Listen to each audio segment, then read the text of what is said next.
Donc on va faire la correction de l'exercice 45 qui faisait partie des 2 exercices supplémentaires que je vous avais donné à faire sur le courant continu.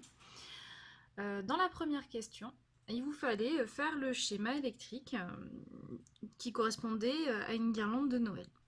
Alors cette guirlande, elle est alimentée par un bloc d'alimentation constitué de 3 piles en série avec une résistance de diohm et un interrupteur. Là-dessus, en fait, on a branché des microdèles, les unes à la suite des autres. On vous demandait de faire le schéma, du coup, qui correspondait à tout ça. Dans la guirlande, il n'y a pas que 4 DEL, il y en a 30, mais on a décidé de garder uniquement 4 DEL pour pouvoir réfléchir un petit peu à notre montage.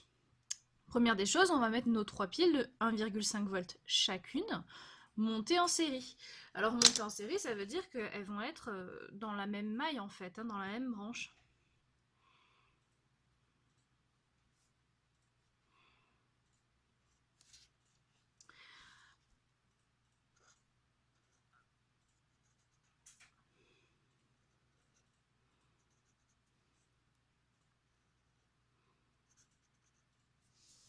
Voilà, ici j'ai représenté mes 3 piles avec les bornes plus et moins. C'est vrai que ça rend pas très lisible, mais bon, on fait comme on peut.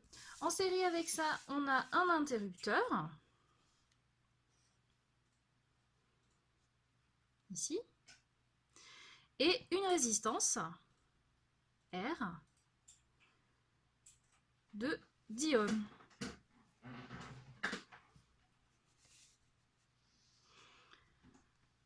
On nous dit ensuite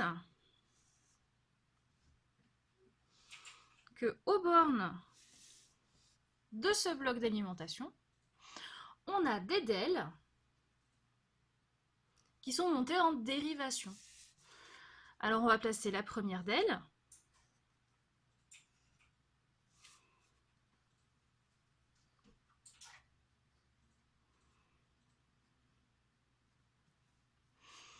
Et on dit qu'on doit en placer comme ça 4 en dérivation, chacune les unes à la suite des autres.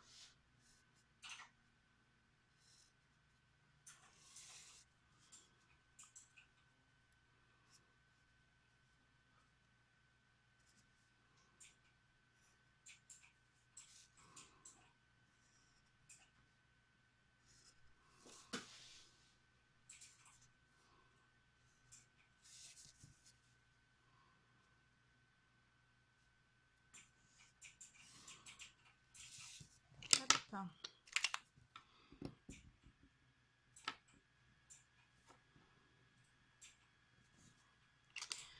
Donc on place nos DEL, enfin nos micro-DEL, hein. C'est juste pour dire que ce sont des DEL un peu plus petites, hein. C'est pour ça qu'on dit micro. Hop.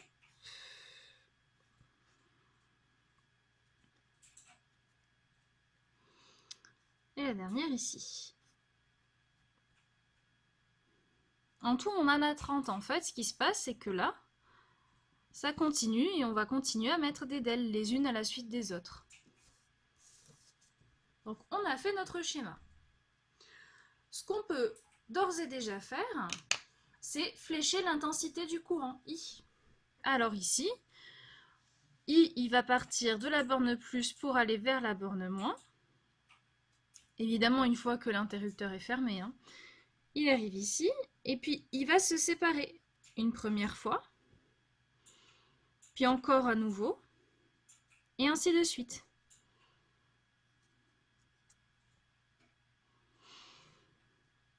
On obtient donc le schéma suivant. L'intensité qui part du générateur, je vais l'appeler IG. Ça sera utile pour la suite. Et on voit qu'ici, à chaque fois, elle se sépare. Maintenant, on peut flécher les tensions. Alors, aux bornes des DEL ici, a priori, ce sont des récepteurs. Donc, on va flécher en sens inverse, hein, la tension. On va l'appeler UDEL 1. ici U del 2, etc. hein. Je ne vous mets pas le nom de toutes les tensions des deltes, ça n'a pas forcément d'intérêt ici. Ensuite, ici, on a une résistance. Une résistance, c'est pareil, un récepteur, il va falloir le flécher en sens inverse de l'intensité, la tension aux bornes de la résistance. On va l'appeler UR, R pour résistante. Ici, on a nos 3 piles. Les piles, ce sont des générateurs. Ça veut dire qu'aux bornes de chacune des piles, on va pouvoir flécher la tension dans le même sens que l'intensité. Alors ici, on aura UG1. Ici, on va avoir UG2. Et ici, on aura UG3. Chacune d'elles vaut 1,5 volts.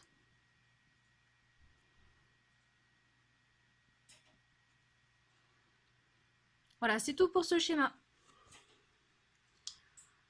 En question B, on vous demandait de montrer à l'aide de la loi d'Émaille que lorsque l'interrupteur il est ouvert, la tension aux bornes du bloc d'alimentation, elle est de 4,5 volts. Alors, eux, ils précisent la tension aux bornes du bloc d'alimentation, ils disent la tension aux bornes des piles. Eh bien, si on se met aux bornes de nos 3 piles ici, on voit bien que toutes les tensions sont fléchées dans le même sens. Donc si on devait faire une loi d'Émaille, en fait, quand on est dans ce sens-là, eh bien, on aurait UG1 plus UG2 plus UG3. Et le tout, ça serait égal du coup à une seule tension. Hein, si on refait notre schéma,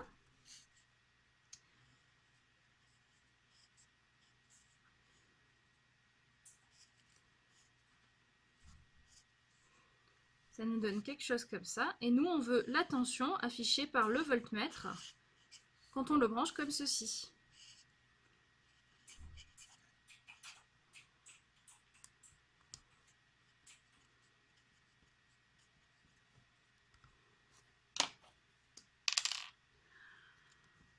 Donc ici, on a dit qu'on avait UG3, UG1,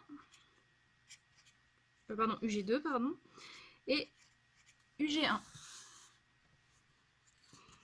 L'intensité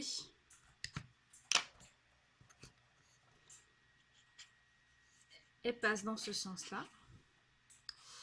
Et le voltmètre, on considère que il est en convention récepteur, hein, il ne va pas fournir une tension, le voltmètre. On n'a qu'à l'appeler U pile pour la tension aux bornes des piles.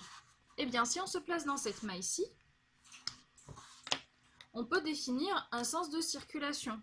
Pourquoi pas ce sens-là? Eh bien, on peut écrire notre loi d'Émaille. On se retrouve avec UG1 dans le même sens que notre flèche, donc plus UG1, plus UG2, plus UG3. Et ici, du coup, moins U pile. Et ça, d'après la loi d'Émaille, ça vaut 0 volts.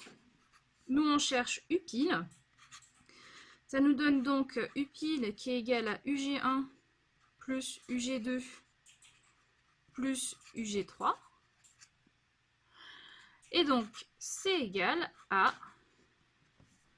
1,5 plus 1,5 plus 1,5. C'est donc bien égal à 4,5 volts, comme il fallait le montrer. On va passer maintenant, du coup, à la question C.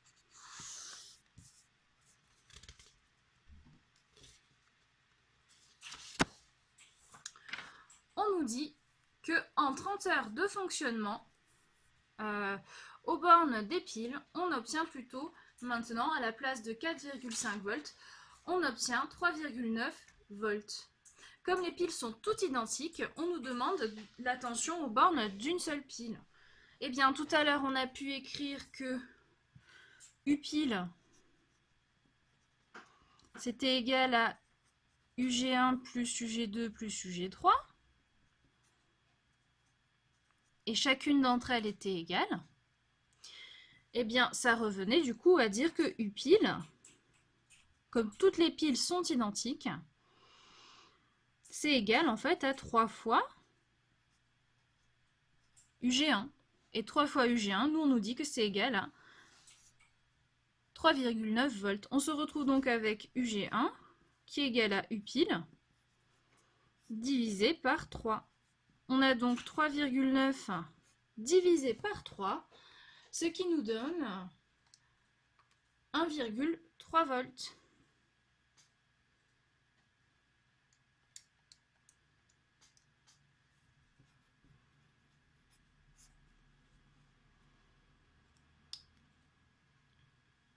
Maintenant, on va passer à la question D. On nous dit que toutes les DEL sont identiques et elles sont parcourues par un courant I égal à 1,1 mA. On nous demande la valeur de l'intensité qui sort du générateur. Alors, si on prend notre schéma de tout à l'heure, c'est-à-dire ce schéma-ci, on va voir qu'on peut le simplifier et l'écrire d'une autre manière. On va refaire exactement le même, mais je pense que présenter d'une autre manière, ça vous parlera un petit peu plus. Donc, on a nos 3 piles.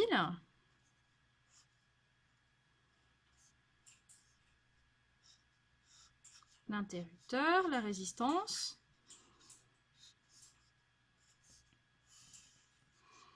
Et ici, hop, on va avoir nos DEL montés en dérivation. En tout, on en a 30.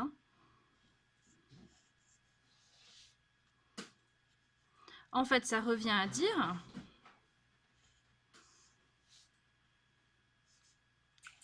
qu'on se place comme ça. Ça revient exactement au même par rapport au schéma qu'on a fait tout à l'heure.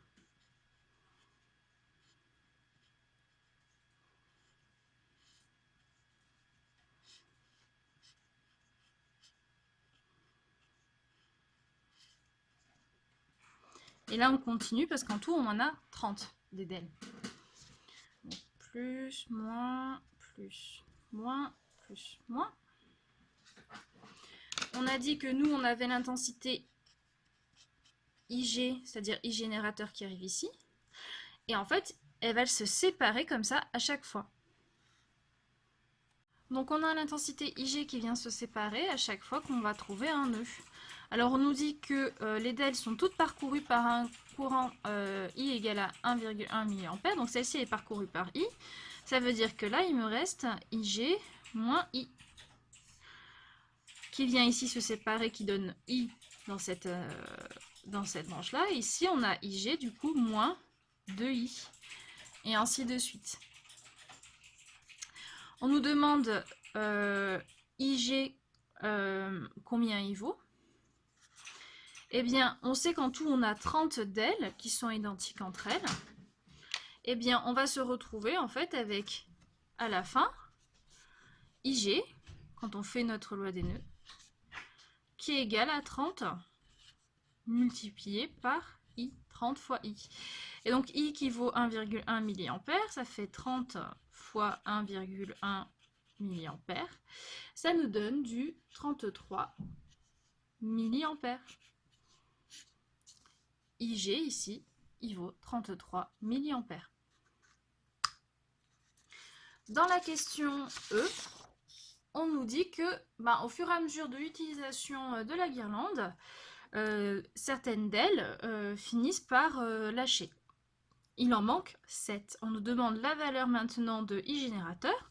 Eh bien, tout à l'heure, I générateur, c'était égal à 30 fois I. Et bien, cette fois-ci, 30 moins 7, ça nous fait a priori 23, multiplié par I. Et donc, on se retrouve avec 23 fois 1,1 mA. Et ça nous donne attendez que je ne me trompe pas. Ça nous donne du coup 25,3 mA. Voilà, c'est tout pour cet exercice.